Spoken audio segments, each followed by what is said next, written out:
कल्पना करा, तुम्ही दुपारी निवांत जेवण करत बसलात किंवा एखाद्या महत्त्वाच्या मीटिंगमध्ये आहात. अचानक तुमच्या खिशातला फोन ओरडायला लागतो आणि फक्त तुमचाच नाही, तर तुमच्या आजूबाजूला असलेल्या प्रत्येकाचा फोन एकाच वेळी, एकाच तीव्रतेने वाजू लागतो. तो रिंगटोन नाही आहे, तो मेसेजचा साधा आवाजही नाही आहे. तो एक असा विचित्र सायरन आहे, जो तुम्ही कधी ऐकला नव्हता. तुम्ही धावत जाऊन फोन बघता, स्क्रीनवर एक मोठा मेसेज फ्लॅश होतोय, इमर्जन्सी अलर्ट सिव्हिअर. आणि धक्कादायक गोष्ट म्हणजे तुमचा फोन सायलेंटवर असूनही तो ओरडतोय. हे सगळं ऐकायला एखाद्या हॉलिवूड सिनेमातल्या प्रसंगासारखं वाटतंय ना? पण गेल्या काही तासात आपल्यापैकी अनेकांनी हे प्रत्यक्षात अनुभवले. मुंबईच्या लोकलमध्ये, पुण्याच्या आय टी पार्क्समध्ये किंवा अगदी कोल्हापुराच्या शेतात काम करणाऱ्या शेतकऱ्यांच्या हातातले फोन एकाच वेळी धडाधड वाजले. अनेकांना वाटलं, फोन हॅक झालाय का? कुणीतरी अफवा पसरवतंय का? की खरंच काहीतरी अघटित घडले? नमस्कार, मी सुनील आणि तुम्ही पाहताय या बोलूया. आज आपण अशा एका विषयावर बोलणार आहोत, ज्याने संपूर्ण देशाला एका सेकंदात हादरवून सोडलं. पण हे हादरवणं भीतीसाठी नव्हतं, तर आपल्याला सुरक्षित ठेवण्यासाठी होतं. हे जे काही तुमच्या फोनवर घडलं, ते नेमकं काय होतं? केंद्र सरकारचे हे धडाधड येणारे मेसेजेस नेमकी कोणती गोष्ट सुचवत आहेत? आणि सर्वात महत्त्वाचं म्हणजे आपला फोन सायलेंट असतानाही तो इतक्या जोरात कसा काय वाजला? यामागचं विज्ञान, यामागचं राजकारण आणि आपल्या सुरक्षेचं भविष्य, या सगळ्याचे धागेदोरे आपण आज शांतपणे उलगडणार आहोत. सगळ्यात आधी हे समजून घेऊया की ही घटना नेमकी कशी घडली. 10 ऑक्टोबर 2023ला एकदा असाच प्रकार घडला होता आणि 2 मे 2026ला सरकारने याची सर्वात मोठी राष्ट्रव्यापी चाचणी घेतली. अमित शाह आणि ज्योतिरादित्य सिंधिया यांनी अधिकृतपणे या यंत्रणेचं लोकार्पण केले. पण हे मेसेजेस एकाच वेळी सर्वांना कसे पोहोचले? आपण जेव्हा कोणाला व्हॉट्सअप मेसेज करतो किंवा साधा SMS पाठवतो, तेव्हा तो एका रांगेत जातो. जर एकाच वेळी 1 कोटी लोकांनी मेसेजेस पाठवले, तर नेटवर्क जाम होतं. मग सरकारने असं काय केलं की एकाच वेळी करोडो फोनवर हा मेसेज विना अडथळा पोहोचला? इथे एंट्री होते सेल ब्रॉडकास्ट या तंत्रज्ञानाची. हे साध्या SMS पेक्षा पूर्णपणे वेगळं आहे. साधा SMS हा वैयक्तिक असतो, पण सेल ब्रॉडकास्ट म्हणजे जणू काही आकाशात लावलेला एखादा मोठा लाऊडस्पीकर. मोबाईल टॉवरच्या माध्यमातून एका ठराविक क्षेत्रातल्या प्रत्येक फोनला हा सिग्नल दिला जातो. यात तुमचा नंबर काय आहे, तुमचं लोकेशन काय आहे, याच्याशी यंत्रणेला घेणं देणं नसतं. तुम्ही त्या टॉवरच्या रेंजमध्ये आहात ना, मग तुम्हाला तो अलर्ट मिळणारच. आता तुमच्या मनात प्रश्न आला असेल की हे इतक्या तातडीने करण्याची गरज काय पडली? आपल्याला हवामानाचे अंदाज टीव्हीवर किंवा पेपरमध्ये मिळतातच की. पण विचार करा, रायगड जिल्ह्यातल्या इर्शाळगडमध्ये जेव्हा दरड कोसळली होती किंवा चिपळूणमध्ये जेव्हा अचानक पाणी वाढलं होतं, तेव्हा तिथल्या लोकांकडे किती वेळ होता? केवळ काही मिनिटं. अशा वेळी टीव्ही बघायला किंवा रेडिओ ऐकायला कोणाकडे वेळ नसतो, पण मोबाईल प्रत्येकाच्या हातात असतो. जर दरड कोसळण्यापूर्वी 5 मिनिटं आधी असा मोठा सायरन प्रत्येक फोनवर वाजला असता, तर कदाचित आपण अनेक जीव वाचवू शकलो असतो.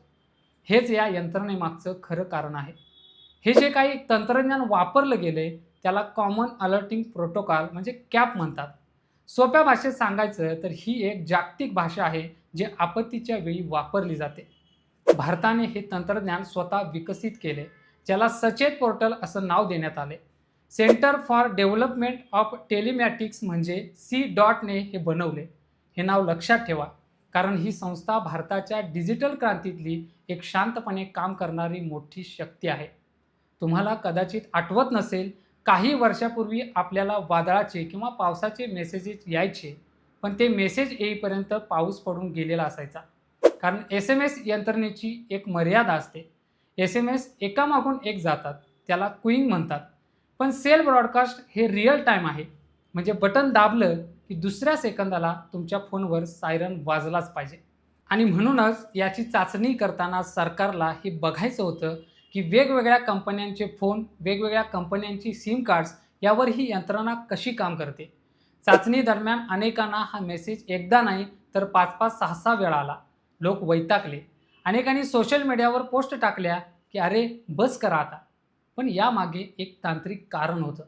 सरकारला प्रत्येक मोबाईल टॉवरची, ज्याला तांत्रिक भाषेत BTS म्हणतात, त्याची कार्यक्षमता तपासायची होती. प्रत्येक टॉवरवरून संदेश सुटतोय का?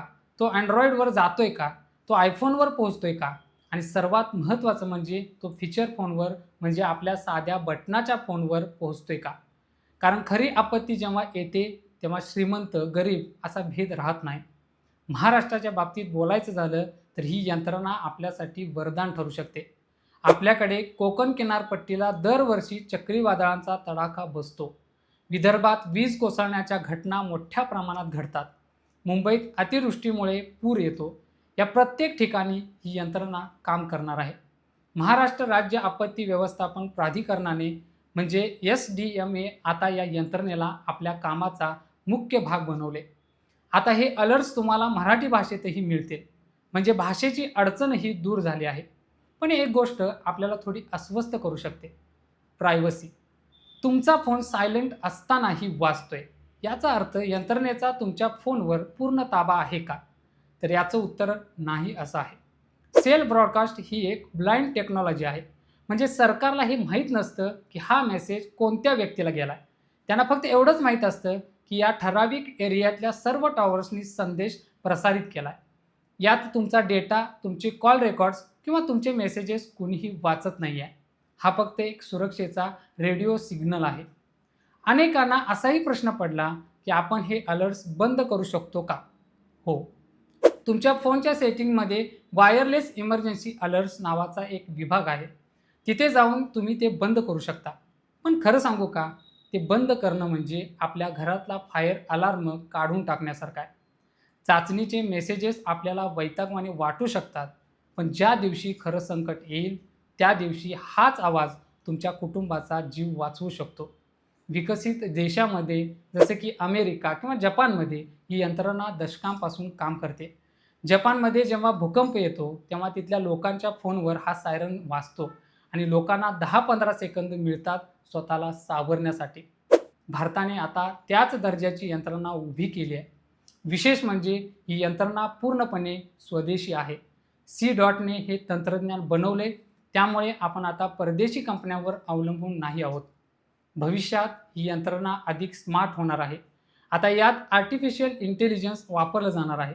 समजा एखाद्या भागात पूर आलाय, तर AIच्या मदतीने हे ओळखलं जाईल की त्या भागात नेमके किती लोक अडकले असू शकतात. इतकंच नाही, तर ज्या भागात मोबाईल टॉवर्स कोसळले असतील तिथे सॅटेलाईटच्या माध्यमातून हे मेसेजेस पाठवण्याची तयारी सुरू आहे. म्हणजे संकट कितीही मोठं असलं तरी सरकार तुमच्याशी संपर्क तोडणार नाही. या सगळ्यातून एक गोष्ट प्रकर्षाने जाणवते, ती म्हणजे तंत्रज्ञानाचा वापर फक्त रील्स बघण्यासाठी किंवा चॅटिंग करण्यासाठी नाही, तर जीव वाचवण्यासाठी कसा होऊ शकतो याचं हे उत्तम उदाहरण आहे. अचानक आलेला तो मेसेज आणि तो भीतीदायक आवाज खरं तर आपल्या डिजिटल सुरक्षेचं एक प्रमाणपत्र होतं. आपण एका अशा युगात प्रवेश केला आहे जिथे माहिती हेच सर्वात मोठं शस्त्र आहे आणि वेळेवर मिळालेली माहिती हेच सर्वात मोठं कवच आहे. पुढच्या वेळी जेव्हा तुमच्या फोनवर असा अलर्ट वाजेल तेव्हा घाबरू नका. तो मेसेज शांतपणे वाचा.